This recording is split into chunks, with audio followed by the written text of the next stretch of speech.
Assalamualaikum warahmatullahi wabarakatuh. Selamat pagi semuanya. Salam sejahtera untuk kita semua. Di sini saya akan melanjutkan materi mengenai rintisan bisnis, yaitu sharing wirausaha kecil-kecilan bersama Kokobob SC. Adapun pembahasannya, yang pertama adalah perkenalan dari Kokobob SC dan juga produk yang dihasilkan dari Kokobob SC. Yang kedua, analisis usaha. Yang ketiga, sharing bersama Kokobob SC. Dari yang pertama yaitu perkenalan dari Kokobob SC dan juga produk yang dihasilkan dari Kokobob SC. Kokobob SC atau Kokobob Student Company merupakan perusahaan mahasiswa yang dibentuk untuk mendalami praktik kewirausahaan dalam perkuliahan. Nama Kokobob SC diambil dari dua bahasa, yaitu bahasa Inggris, yaitu koko yang artinya kelapa, dan juga bab yang dalam bahasa Korea itu artinya nasi. Jadi arti dari Kokobob itu merupakan minuman kelapa muda yang kebutuhannya itu seperti nasi, yaitu dibutuhkan dalam keseharian masyarakat. Kami memiliki slogan Koko in your area, yang dimaksudkan bahwa Kokobob itu dapat diterima di area manapun. Visi dari kami itu menjadikan perusahaan yang jujur, kreatif, inovatif, dan terdepan dalam penjaminan mutu kualitas produk. Sedangkan misi dari Kokobob SC itu untuk memberdayakan bahan lokal agar menjadi produk yang lebih inovatif, menumbuhkan jiwa kewirausahaan, dan menciptakan produk yang unggul. Melakukan wirausaha tidak bisa dilakukan oleh seorang diri.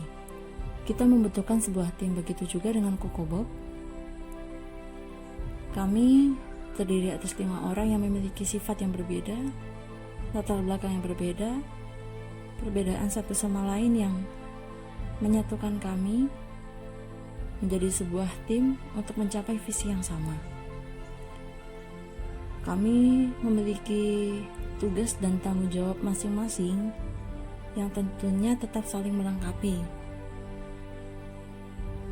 Kami berperan sebagai direktur, HRD, dan juga PR, divisi produksi, divisi marketing, dan juga divisi keuangan. Untuk direktur itu memiliki tanggung jawab sebagai pemimpin yang menentukan arah jalannya perusahaan. Untuk HRD sendiri itu mengurusi tentang internal perusahaan, seperti mengadakan rapat, evaluasi, lalu juga untuk mengkomunikasikan permasalahan atau kendala yang terjadi dalam perusahaan agar perusahaan itu tetap solid dan juga kompak. Lalu untuk PR sendiri itu memiliki tanggung jawab dengan pihak luar atau eksternal. Selain itu juga memiliki tanggung jawab untuk melakukan kegiatan sosial. Yang selanjutnya ada divisi produksi yang bertugas untuk menjamin kualitas atau mutu dari produk, menjamin higienis dari bahan dan juga alat-alatnya, dan juga menjamin produk yang dihasilkan itu benar-benar bagus dan juga fresh ketika sampai ke tangan konsumen. Dan juga divisi produksi ini bertugas untuk mengontrol kualitas dari barang dan juga bahan-bahan yang diperlukan untuk produksi. Lalu yang selanjutnya ada divisi marketing yang memang bertugas atau memiliki tanggung jawab untuk menentukan segmen pasar dan juga untuk melakukan promosi melalui offline maupun online, dan juga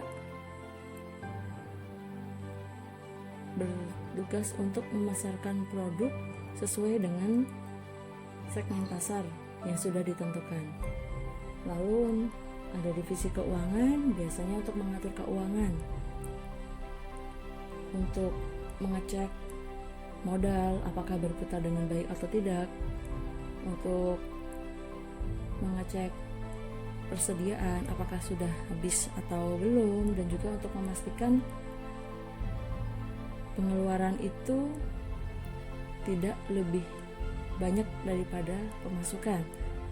Dalam hal ini keuangan itu tidak defisit atau tidak menurun, dan juga untuk memastikan kondisi keuangan itu benar-benar stabil antara pemasukan, pengeluaran, laba, dan juga CSR. Untuk CSR itu sendiri seperti kegiatan sosial yang dilakukan oleh perusahaan. Misalnya ada bakti sosial. Nah, itu biasanya CSR itu dari perusahaan kami 10% dari laba penjualan itu kita sisihkan sebesar 10% itu untuk melakukan kegiatan sosial seperti bakti sosial yang memang ditujukan untuk masyarakat yang membutuhkan. Dan di sini tentunya memang kelima tanggung jawab ini adalah hal yang penting ketika kita ingin membentuk tim untuk mendirikan suatu kewirausahaan.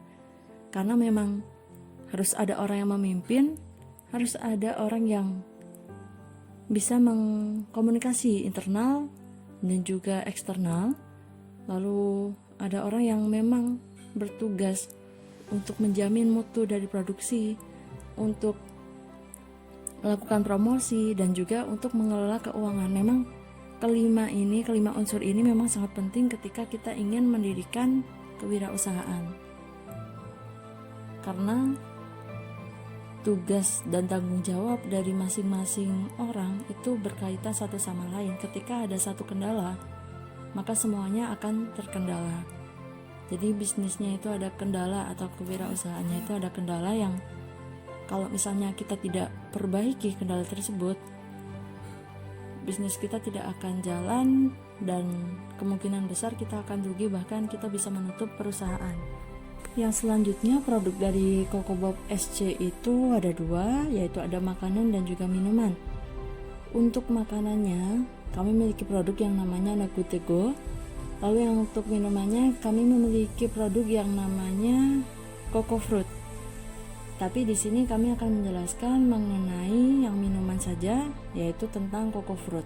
Jadi Coco Fruit itu merupakan minuman yang berasal dari perpaduan buah kelapa dan juga buah asli yang dihancurkan. Yang tentunya ini tidak akan mengubah dari cita rasa buah kelapa itu sendiri. Nah, buah yang dihancurkan atau kita blend itu ada dua, ada buah naga dan juga buah alpukat. Maka dari itu kami memiliki produk Coco Fruit, variannya itu ada Coco Fruit naga dan juga Coco Fruit alpukat, atau kita biasa singkat dengan Coco Fruit alpo. Nah, ini juga dimix dengan susu sehingga terdapat cita rasa yang segar, manis dan juga gurih. Nah, gurihnya itu berasal dari susu. Untuk segarnya itu berasal dari buah-buahan dan manisnya juga berasal dari buah-buahan, dan ada tambahan sedikit gula yang dipanaskan dan juga dimasak dengan daun pandan sehingga aromanya itu wangi dan juga manis. Materi yang selanjutnya mengenai analisis usaha. Biasanya dalam kewirausahaan itu pasti kami menentukan adanya analisis SWOT. SWOT itu merupakan singkatan dari Strength, Weaknesses, Opportunities, dan juga Threats. Strength itu kita artikan sebagai kekuatan, Weakness itu sebagai kelemahan, Opportunities itu sebagai peluang, dan juga Threats itu sebagai ancaman. Untuk Strength atau kekuatan dari Coco Fruit itu sendiri adalah Coco Fruit itu merupakan minuman segar, sehat, dan juga berkhasiat. Karena ini kan tadi pembuatannya itu dari murni air kelapa dan juga buah kelapa, lalu ada buah naga, ada susu dan juga gula dengan pandan, yang memang manfaat dari buah-buahan itu sendiri. Misalnya air kelapa itu merupakan serat makanan yang tinggi kalsium dan juga vitamin C yang baik, dan juga untuk menjaga ion dari tubuh, dan juga manfaatnya untuk memperbaiki masalah pencernaan, untuk menurunkan berat badan, menyembuhkan alergi kulit, dan juga untuk mengatasi migrain, menurunkan kolesterol, dan lain sebagainya. Yang mana minuman ini memang diketahui tinggi akan elektrolit dan juga kalium serta magnesium, dan juga protein yang memang berguna bagi tubuh. Nah, untuk varian buahnya itu juga memiliki khasiat seperti memiliki banyak vitamin C, serat yang tinggi. Nah, untuk buah alpukatnya sendiri itu sebagai anti penuaan, mengurangi kadar kolesterol, untuk menjaga kesehatan jantung. Dan itu memang menjadi kekuatan bagi kami karena kami itu menciptakan produk dari bahan lokal yang tentunya buah-buahan itu memiliki khasiat tertentu yang sangat bermanfaat bagi tubuh. Lalu yang selanjutnya, kekuatan kedua itu adalah sumber bahan itu berasal dari alam yang mudah didapatkan di daerah manapun. Lalu yang ketiga, kekuatan dari produk kami itu adalah belum banyak yang menjual produk ini. Tidak bisa dijumpai di daerah manapun karena memang belum banyak yang menjual produk ini. Bisa disimpulkan bahwa memang strength atau kekuatan itu adalah keunggulan. Kenapa sih kita menciptakan produk itu? Keunggulannya apa? Kekuatannya seperti apa dibandingkan dengan produk lain yang sejenis? Jadi kekuatan kita itu apa sehingga kita itu bisa masuk ke pasaran, bahkan kita memiliki potensi untuk bertahan di pasar. Yang kedua tentang weaknesses atau kelemahan. Kelemahan yang pertama itu produk kami itu mudah ditiru orang. Yang kedua, kelapa itu harganya mahal, atau kita biasa artikan bahwa memang bahan-bahan untuk produk kami itu mahal harganya ketika tidak musim, karena kan buah alpukat dan juga buah naga itu kan musiman, jadi tidak menentu. Ada kalau misalnya lagi musim ya harganya kita bisa mendapatkan harga yang lumayan murah, tapi kalau misalnya lagi mahal ya udah harganya juga pasti akan mahal. Begitu juga dengan kelapa. Kelapa itu satu biji saja itu bisa meraih harga sekitar 9 sampai 10 ribu untuk satu kelapa. Lalu yang selanjutnya, kelemahan dari coco fruit itu tidak tahan lama. Jadi memang sesuatu produk yang sifatnya itu basah itu harus cepat habis, karena itu tidak bisa dihangatkan atau tidak bisa kita simpan terlalu lama di dalam kulkas. Jadi memang harus sekali habis ketika berproduksi. Lalu yang selanjutnya itu tentang opportunities atau peluang. Peluang kami itu kami karena menciptakan produk coco fruit ini, kami memiliki kesempatan untuk masuk ke dalam pasar dan juga memiliki peluang untuk menjangkau konsumen secara lebih luas, karena produk ini bisa diminum di berbagai usia. Sekitar 7-50 tahun itu bisa mengkonsumsi produk ini, dan tentunya produk ini merupakan produk yang inovatif dan juga murah, harganya itu terjangkau. Itu yang menjadikan peluang bagi kami untuk masuk ke dalam pasar. Yang selanjutnya itu ada threat atau ancaman. Ancaman dari produk kami itu mungkin seperti ini. Jadi ada produsen lain yang memproduksi minuman-minuman tertentu yang harganya lebih murah dan juga mungkin lebih inovatif. Jadi memang ancaman dari perusahaan kami atau dari produk kami itu adalah munculnya produsen lain yang memiliki produk yang lebih murah dan juga lebih inovatif. Makanya itu juga menjadi momok bagi kami saat itu, karena kami juga memiliki ketakutan kalau misalnya kami kalah bersaing bagaimana, kalau misalnya kami memiliki kendala seperti ini bagaimana ya cara menyikapinya. Tetapi semua itu kami selesaikan dengan baik. Alhamdulillah, ancaman-ancaman itu menjadikan kami lebih solid dan juga lebih kompak untuk meraih visi kami. Jadi untuk analisis usaha itu memang kita harus menentukan kekuatan, kelemahan, peluang dan juga ancaman dari produk kita. Dari analisis itu kita bisa belajar bahwa setiap ancaman dan juga setiap kelemahan itu kita bisa atasi secara bersama-sama dengan menggunakan teknik-teknik atau menggunakan taktik tertentu yang memang itu menjadi rahasia bagi perusahaan untuk mengatasi ancaman dan juga kelemahan yang datang dari diri kita atau dari internal dan juga eksternal. Ketika kita bisa menyelesaikan masalah dengan baik, pasti kita bisa maju dan juga kita bisa belajar dari kesalahan yang membuat kita menjadi lebih kuat dan juga tentunya lebih inovatif dan juga selektif dalam memilih jalan dan juga dalam memilih keputusan agar perusahaan kita itu bisa bertahan dan juga berkembang dengan baik. Yang selanjutnya kita ada sharing-sharing dengan Kokobob SC. Di sini ada sharing dengan divisi produksi, divisi marketing dan juga divisi keuangan. Divisi produksi, bagaimana ide membuat Coco Fruit itu muncul sehingga dijadikan produk utama di Kokobob SC. Jadi dulu itu pernah mencoba minuman yang sejenis dan rasanya itu unik. Sangat sulit sekali untuk mencari minuman tersebut di berbagai daerah karena memang belum ada yang menjual produk ini. Kebetulan produk ini itu kan dari bahan-bahan lokal dan mudah ditemukan di mana-mana.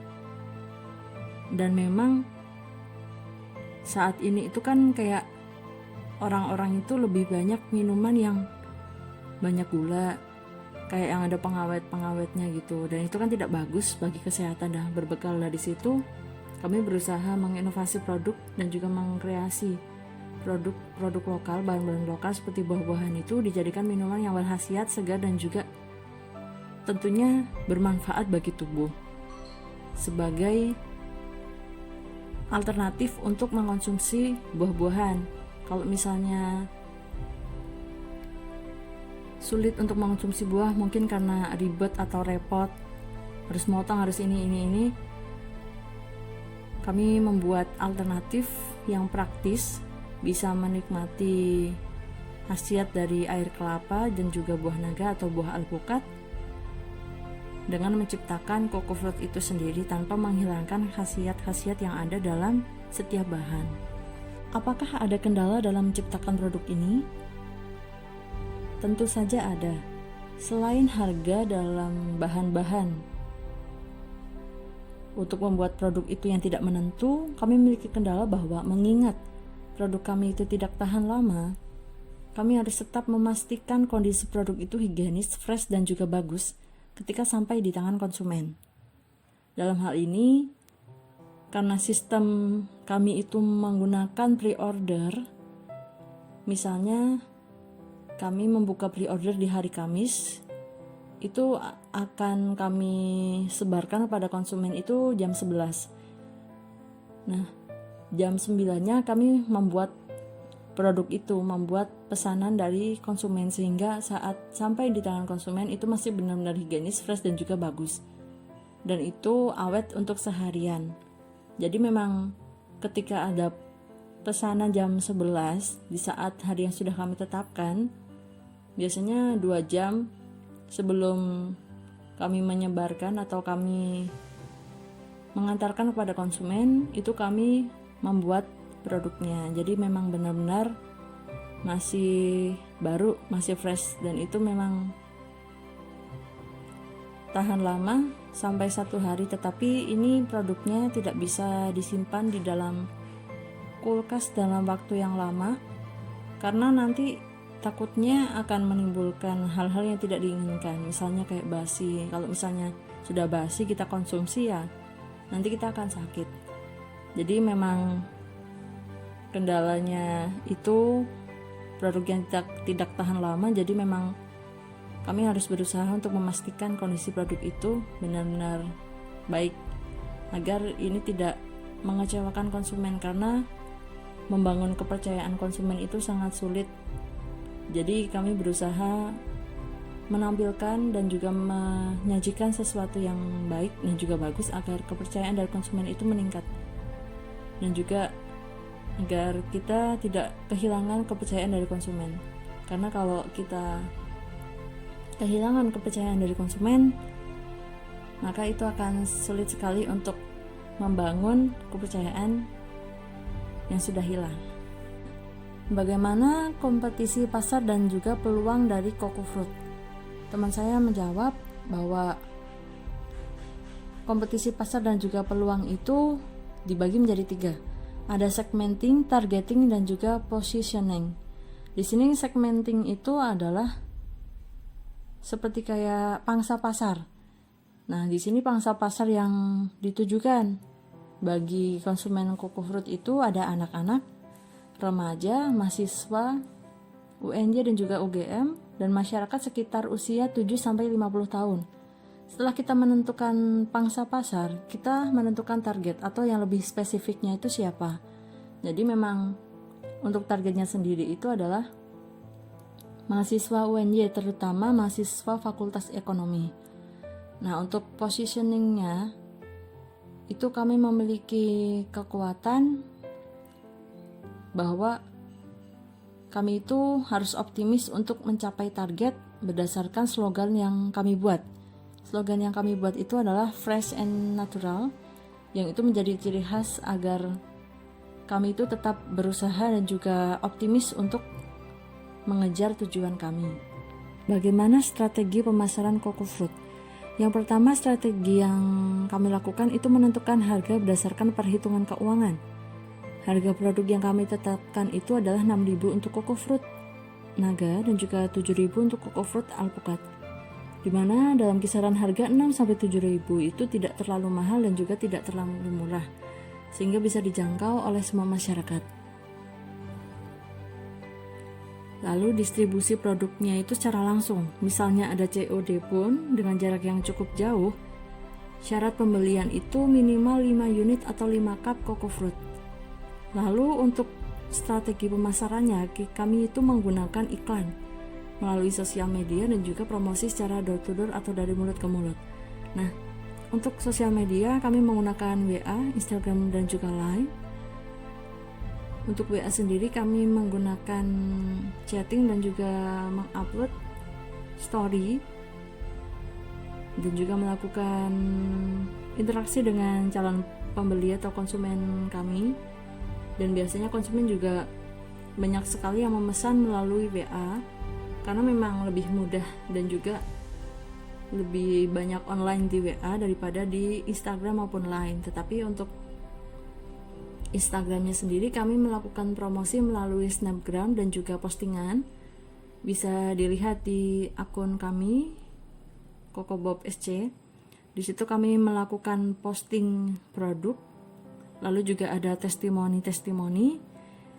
Alhamdulillah target pasar kami itu tercapai dan kami bisa menjangkau di luar UNIF sampai ke UGM, dan juga memang konsumsi atau konsumen yang paling banyak itu dari dosen dan juga mahasiswa.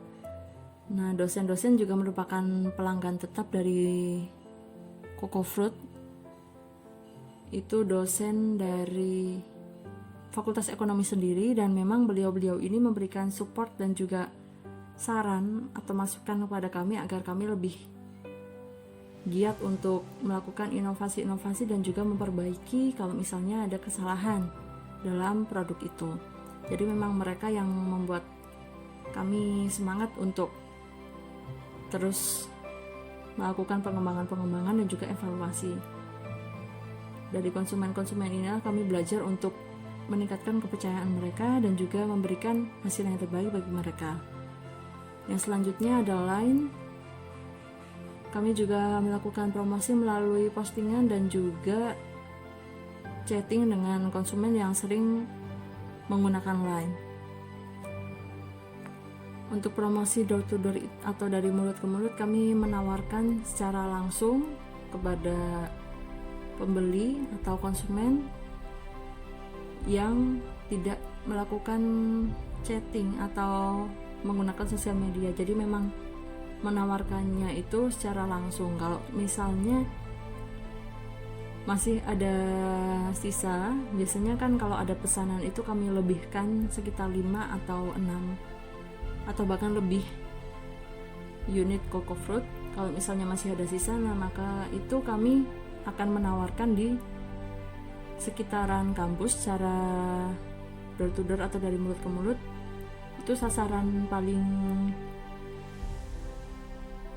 banyak yang kita jual itu di SC atau student center, biasanya mahasiswa di situ itu banyak berkumpul dan melakukan aktivitas di situ. Itu menjadi peluang bagi kami untuk menawarkan produk kami dari mulut ke mulut. Biasanya kan kalau dari door to door atau dari mulut ke mulut itu konsumen itu akan kayak lebih percaya karena mereka sudah mencoba, dan juga mereka ini, konsumen ini menyarankan kepada temannya, nanti temannya mencoba, temannya akan menyarankan kepada temannya yang lain. Jadi memang dari promosi ini membuat produk kami itu semakin dikenal, dan juga tentunya kami bisa menjual produk dengan jaringan yang luas.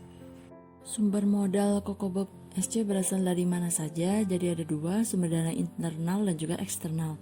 Kalau internal itu berasal dari masing-masing anggota, kayak patungan gitu.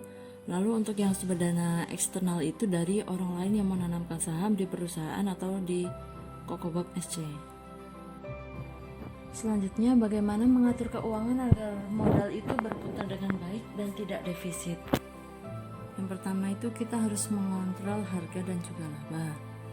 Lalu membuat tabel pengeluaran, pemasukan, laba dan juga CSR agar mudah dalam menyusun laporan dan juga untuk mengontrol perputaran modal.